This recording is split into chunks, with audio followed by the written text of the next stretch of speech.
Really had to change things up too much. You know, we know he's always been a really hard worker. He's always been fit, always looked after his diet, and been a great trainer. And that worked for him up until a certain period of time where, you know, he had to look elsewhere and find other ways to get back to being a great player again. And I was always quite similar, to be honest. If I was having a lean trot, the best thing for me to do was to try and forget about the game for a while. And I learnt that reasonably early in my career. You know, I got dropped from the Test team, raced back to Sheffield Shield cricket, said to myself, I'm going to get a million runs in the next month, and I'm going to get picked back in that team. And cricket doesn't work that way. It doesn't let you work that way. It takes a lot of trust and belief to be able to do that as well. When a certain formula has worked so well for so long, the most courageous thing you can do is to walk away from that. And for Virat to do that, you know, he obviously knew he needed to, but it certainly worked for him as well. Has he got the timing right? Has he got the timing right?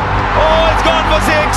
You know, I had McGrath and Moore and these guys in my side, and quite often it'd get to, you know, you'd hear the media would start up about these guys are past their best, they're getting on, they're too old, but they always found a way. And I thought if India just stuck with Virat in that one spot, I know they tried him up in the opening spot and it worked well for a couple of games, but in that number 3 slot, let him feel comfortable, let him work his way into the tournament. And you know, it was game 1 where he played that magnificent innings against Pakistan and won the game for them.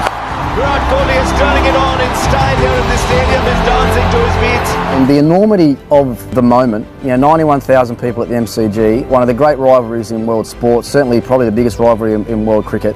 It doesn't get any bigger. And he's standing on strike with 28 required off 8 balls and gets the job done. So I reckon the other thing that I really liked about it as well, you could see how much it meant to his teammates for him to do it. See, it looked like there's just a little bit more to it because it was Virat, because of the struggles that he'd been through, because they probably all backed him inside and outside the dressing room, and then he came off in a big moment. You could see what it meant to the whole team. And I must admit, when I saw that happen that night, when I thought something really special might just happen around this Indian team now as a result of one innings or just a couple of balls in a tournament, you sometimes take something like that just to, you know, flick the switch of a few individual players and for them to realise that we're never out of a game. The skill and talent we've got in this team, we're never out of a contest. And you know, I've still got a feeling that they're going to progress a long way in this event.